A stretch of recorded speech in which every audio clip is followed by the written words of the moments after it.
شفا چاہتا ہے، کسی کی گاڑی خراب ہو گئی ہے، یا پھر کوئی مقروض ہے، یا کسی سے محبت کرتا ہے اور وہاں نکاح کرنا چاہتا ہے، پسند کی شادی کرنا چاہتا ہے، آپ لوگ کسی بھی مسئلے میں گھرے ہوئے ہیں، آپ کا کوئی مقصد ہے، آپ کی کوئی حاجت ہے، بس آپ لوگوں نے اپنے خاص مقصد کی نیت کرنی ہے، اپنے مقصد کو ذہن میں رکھنا ہے اور فوری طور پر ایک بار اعوذ باللہ من الشیطان الرجیم بسم اللہ الرحمن الرحیم پڑھ کر وظیفے کا آغاز کرنا ہے۔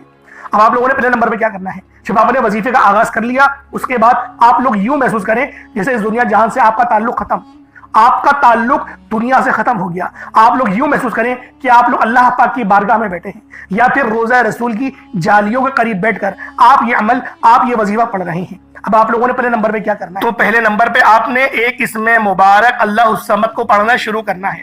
آج جو شخص کہتا ہے کہ میں کئی سالوں سے وظیفے پڑھ رہا ہوں، کئی سالوں سے تسبیحات کر رہا ہوں، کئی سالوں سے در بدر کی ٹھوکریں بھی کھا رہا ہوں، لیکن نہ تو میرے گھر کے حالات بدلتے ہیں، نہ ہی میری خوشیاں آسان ہوتی ہیں، نہ ہی میری تکلیف اور مصیبتیں جان چھوڑتی ہیں، آج اللہ الصمد پڑھنے کی دیر ہے۔ اگر آپ کے گھر کے کونے کونے سے غربت، تنگ دستی کا خاتمہ نہ ہو جائے تو پھر کہنا، جب بھی پریشان ہو، مصیبت میں ہو، تکلیف میں ہو، اپنا ہر دکھ، اپنا ہر آپ لوگوں نے دکھ، اپنی ہر تکلیف اللہ کے سامنے رکھو، اللہ سے بیان کرو، اپنی ہر تکلیف کو دور کرنے کے لیے اپنے دل کا حال ہمیشہ اللہ کو سناؤ۔ وہ تماشا نہیں دیکھتا، بلکہ آپ کی کسی بھی بات کو ظاہر ہونے سے پہلے آپ کی غیبی مدد فرماتا ہے۔ اگر آپ چاہتے ہیں کہ آپ کی غربت کا، آپ کی تنگ دستی کا، آپ کی بیماری کا، آپ کی پریشانی کا، آپ کی مصیبتوں کا تماشا بننے سے پہلے غیب سے آپ کی مدد ہو جائے، غیب سے کوئی رستہ بن جائے، تو یاد رکھیے گا اللہ الصمد کا وظیفہ آج آپ کے لیے غنیمت ہے۔ اللہ والوں، آج اللہ الصمد کا یہ وظیفہ پڑھ لیجئے گا۔ رب کعبہ کی قسم، اللہ سے جو مانگیں گے، جتنا مانگیں گے، جیسا مانگیں گے، اللہ رب العزت فوراً عطا فرمائے گا۔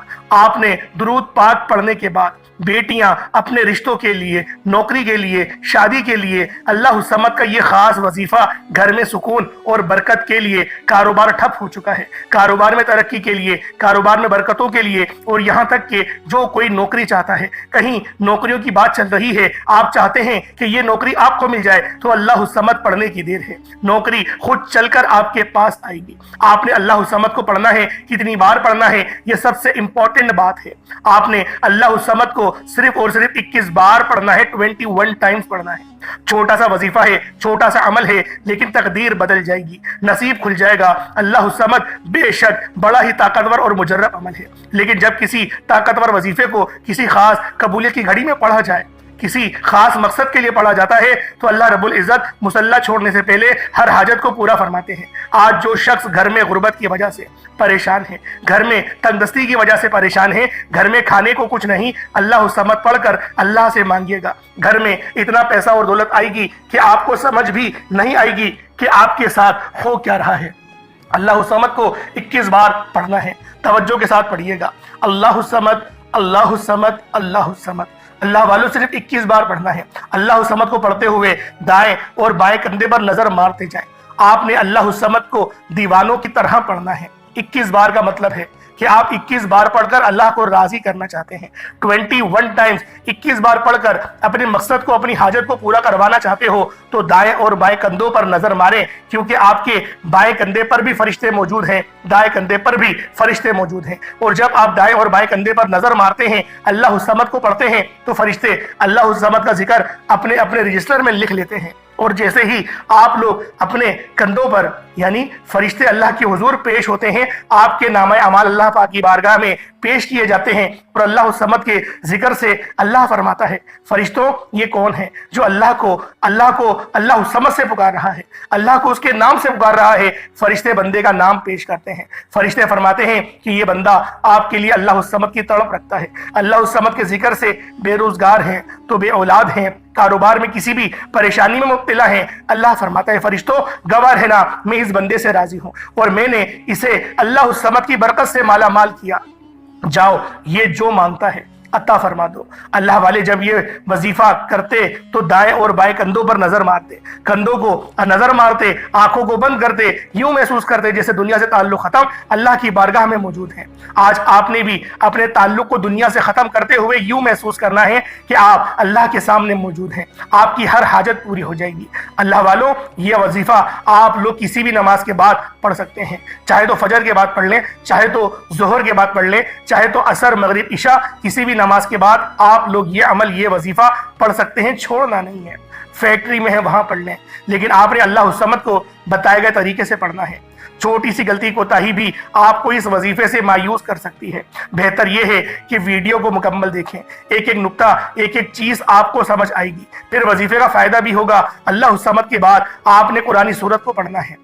یہ قرآن سورت الحمدللہ ہر کسی کو آتی ہے۔ یہ قرآن سورت پڑھنے والا اللہ کے قریب ہو جاتا ہے، اللہ کا لاڈلا ہو جاتا ہے، اللہ کا پسندیدہ ہو جاتا ہے۔ اس قرآن سورت کو پڑھنے سے پہلے آج ہم دیکھتے ہیں کہ بہت سے ایسی بھائی، دوست اور میری بہنیں موجود ہیں کہ وظیفے پڑھتی ہیں، دعائیں مانگتی ہیں، تو ان کے ذہن میں یہ خیال آتا ہے کہ ہم نے تو دعا مانگ لی لیکن دعا ہماری سنی نہیں گئی، ہماری دعا کا وہ اثر نہیں ملا۔ تو اس حوالے سے ایک آدمی نے کسی بڑے بزرگ سے پوچھا کہ میرا اللہ اس وقت کیوں نہیں سنتا جب میں مانگتا ہوں؟ تو بزرگ نے مسکرا کر کہا، بھائی وہ تیرے گناہوں کی سزا بھی اس وقت نہیں دیتا جب تو گناہ کرتا ہے۔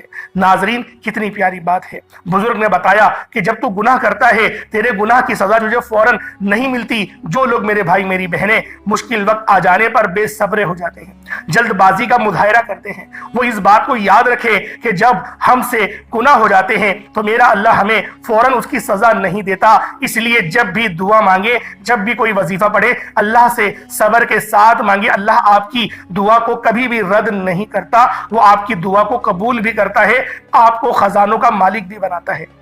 لیکن آپ کے حق میں جو بہتر ہوتا ہے پہلے وہ فیصلہ فرماتا ہے۔ آج جو بے اولاد ہیں، بے روزگار ہیں، مقروض ہیں، پریشان ہیں، جیل سے رہائی کے لیے، بیٹیوں کے اچھے رشتوں کے لیے، بڑے سے بڑے مقصد کے لیے اس قرآن سورت کو پڑھ کر دیکھ لیں۔ جو لوگ در بدر کی ٹھوکروں سے تنگ آ چکے ہیں، سورۃ الاخلاص کو پڑھ کر دیکھ لیں۔ سورۃ الاخلاص رب کی وحدانیت کو بیان کرتی ہے۔ اللہ ایک ہے، اللہ بے نیاز ہے، نہ وہ کسی کا باپ ہے، نہ ہی وہ کسی کا بیٹا ہے، اس کا کوئی ہمسر نہیں۔ جب کوئی بندہ سورۃ الاخلاص پڑھتا ہے، اللہ کی وحدانیت کا ذکر کرتا ہے، اللہ کا لاڈلا ہو جاتا ہے۔ اللہ اپنی وحدانیت کے طفیل رزق سے، دولت سے مالا مال کر دیتا ہے۔ آج سورۃ الاخلاص کا یہ وظیفہ آپ کی تقدیر کو کھول کر رکھ دے گا۔ اس وظیفے کی اتنی برکتیں ہیں، اتنے فائدے ہیں کہ یہ عمل اگر آپ لوگ اولاد بھی مانگیں تو وہ بھی مل جائے گی۔ جن کے پاس اولاد ہے ان کی قسمت بھی چمکا دے گی، جن کی اولاد در بدر کی ٹھوکریں کھا رہی ہے ان کے نصیب کے بد نصیب کے تالے بھی کھول کر رکھ دے گی۔ اس عمل کا معجزہ ایسا ہوگا، ایسا معجزہ ہوگا کہ آپ لوگ اپنی کھلی آنکھوں سے دیکھ لیں گے کہ آج کس طرح سے اللہ رب العزت نے آپ کے گھر کو خوشحال کر دیا۔ اللہ والوں، خوشحالی چاہتے ہو تو اس عمل، اس وظیفے کو میرے بتائے گئے طریقے اور ترتیب سے پڑھ لو۔ بسم اللہ الرحمن الرحیم۔ قل هو اللہ احد اللہ الصمد لم یلد ولم یولد ولم یکن لہ کفوا احد۔ یہ ایک بار ہو گیا۔ بسم اللہ الرحمن الرحیم۔ قل هو اللہ احد اللہ الصمد لم یلد ولم یولد ولم یکن لہ کفوا احد۔ یہ دو بار ہو گیا۔ بسم اللہ الرحمن الرحیم۔ قل هو اللہ احد اللہ الصمد لم یلد ولم یولد ولم یکن لہ کفوا احد۔ یہ تین بار ہو گیا۔ اس طرح سے آپ لوگوں نے سورۃ الاخلاص شریف کو اپنے ہاتھوں کی انگلیوں پر پڑھ لیں یا تسبیح کے دانوں پر پڑھ لیں۔ آپ لوگوں نے صرف اور صرف 10 بار یعنی کہ 10 ٹائمز پڑھنا ہے۔ اور جب آپ لوگ 10 بار سورۃ الاخلاص شریف کو پڑھ لیں تو اللہ والوں اس کا فائدہ کیا ہوگا؟ نبی پاک صلی اللہ علیہ وسلم نے ارشاد فرمایا کہ اے صحابہ، کیا میں تمہیں ایک ایسی سورت کے بارے میں نہ بتاؤں جس کو پڑھنے سے تمہاری زبان بھی نہیں تھکتی اور اللہ رب العزت تمہیں 10 سپاروں کا ثواب بھی عطا فرمائے گا؟ تو صحابہ کرام رضوان اللہ تعالی علیہم اجمعین نے ارشاد فرمایا کہ کیوں نہیں یا رسول اللہ صلی اللہ علیہ وسلم، ہمیں ضرور بتائیں۔ تو آپ علیہ الصلوۃ والسلام نے فرمایا کہ پڑھو قل هو اللہ احد۔ اس طرح سے یہ پوری سورت تمام کری اور آپ کو بتایا اس سورت کو پڑھنے والے کو 10 سپاروں کا ثواب ملتا ہے، اور جب اس سورت کو 3 بار پڑھا جائے تو آپ کو ایک مکمل قرآن شریف پڑھنے کا ثواب دیا جاتا ہے۔ اللہ والو، اس طرح سے اس سورت کے اندر اگر اس کا ترجمہ سنیں گے تو اس کی پوری نسبت اللہ کی طرف ہے۔ اللہ پاک نے فرمایا یہ سورت میری ہے، اس کی نسبت میری طرف ہے، یعنی کہ قل هو اللہ احد، اے حبیب تم فرما دو کہ وہ رب ایک ہے، وہ بے نیاز ہے، نہ وہ کسی کا باپ ہے نہ وہ کسی کا بیٹا، اور اس کے جوڑ کا کوئی نہیں۔ اللہ والوں، یہ اللہ پاک کی توحید کو بیان کرتی ہے، اللہ پاک کی یک بستگی کو بیان کرتی ہے۔ آپ لوگوں نے دوسرے نمبر پہ سورۃ الاخلاص شریف کو پڑھنا ہے، صرف 10 بار پڑھنا ہے۔ جب آپ لوگ سورۃ الاخلاص شریف کو پڑھ لیں اس کے بعد پھر آپ لوگوں نے کیا کرنا ہے، اللہ رب العزت کے 2 نام ہیں، یا کریمو یا اللہ۔ یا کریم کا مطلب ایک کرم کرنے والے، یا اللہ کا مطلب اے میرے اللہ، یعنی کہ اے میرے معبود۔ آپ لوگوں نے اس طرح سے یا کریم یا اللہ کو پڑھنا ہے۔ جب بندہ یا کریم یا اللہ پڑھتا ہے تو اللہ پاک کے قریب سے قریب تر ہوتا چلا جاتا ہے۔ اللہ والوں، آج آپ لوگوں نے یا کریم یا اللہ کو ہاتھوں کی انگلیوں پر پڑھ لیں یا تسبیح کے دانوں پر پڑھ لیں۔ آپ لوگوں نے یا کریم یا اللہ کو صرف اور صرف 11 بار پڑھنا ہے۔ کس طریقے سے پڑھنا ہے ذرا ملاحظہ کیجیے گا۔ یا کریم یا اللہ دونوں کو ملا کر پڑھا تو 1 بار ہو گیا، یا کریم یا اللہ دونوں کو ملا کر پڑھا تو 2 بار ہو گیا، یا کریم یا اللہ دونوں کو ملا کر پڑھا تو 3 بار ہو گیا۔ اس طرح سے آپ لوگوں نے صرف اور صرف 11 بار 11 ٹائمز یا کریم یا اللہ پڑھنا ہے۔ اللہ والوں، ہماری اگر زندگی پر یا پھر ہم پر اللہ پاک کی صرف ایک نظر کرم ہو جائے، صرف ایک نظر کرم ہو جائے، ہماری پوری زندگی کے لیے وہ نظر کرم ایک کافی ہے۔ اللہ والوں، آج اللہ پاک کی اگر نظر کرم چاہتے ہو تو یہ 3 وظائف، چھوٹے چھوٹے وظائف ہیں۔ پہلے اللہ الصمد کو پڑھنا ہے، کتنی بار پڑھنا ہے بتا چکا ہوں۔ پھر سورۃ الاخلاص شریف کو صرف 10 بار پڑھنا ہے، کتنا کوئی وقت لگ جائے گا۔ اس کے بعد پھر یا کریم یا اللہ کو پڑھنا ہے، 11 بار پڑھنا ہے۔ اتنے چھوٹے چھوٹے وظیفے اللہ والوں، اتنے چھوٹے چھوٹے وظیفے کہ آپ کے بامشکل 1 سے 1.5 منٹ لگیں گے، یہ عمل آپ مکمل کر لیں گے۔ اول آخر درود ابراہیمی بالخصوص پڑھیے گا، کتنی بار پڑھیے گا؟ 3 بار پڑھ لیں، یا 5 بار، 7 بار، 11 بار۔ جتنی زیادہ آپ درود ابراہیمی اول آخر پڑھیں گے اتنا زیادہ فائدہ ہوگا۔ اللہ پاک میرا سنانا اور آپ کا سننا اپنی پاک بارگاہ الہی میں قبول و منظور فرمائے۔ دعا اچھے انداز میں مانگیے گا، دعا اس طرح سے مانگیے گا کہ گویا آپ لوگ اللہ رب العزت کا دیدار کر رہے ہو۔ انشاءاللہ پھر ملاقات ہوگی ایک نئی ویڈیو میں ایک نئے وظیفے کے ساتھ۔ تب تک کے لیے اجازت دیں۔ السلام علیکم ورحمۃ اللہ وبرکاتہ۔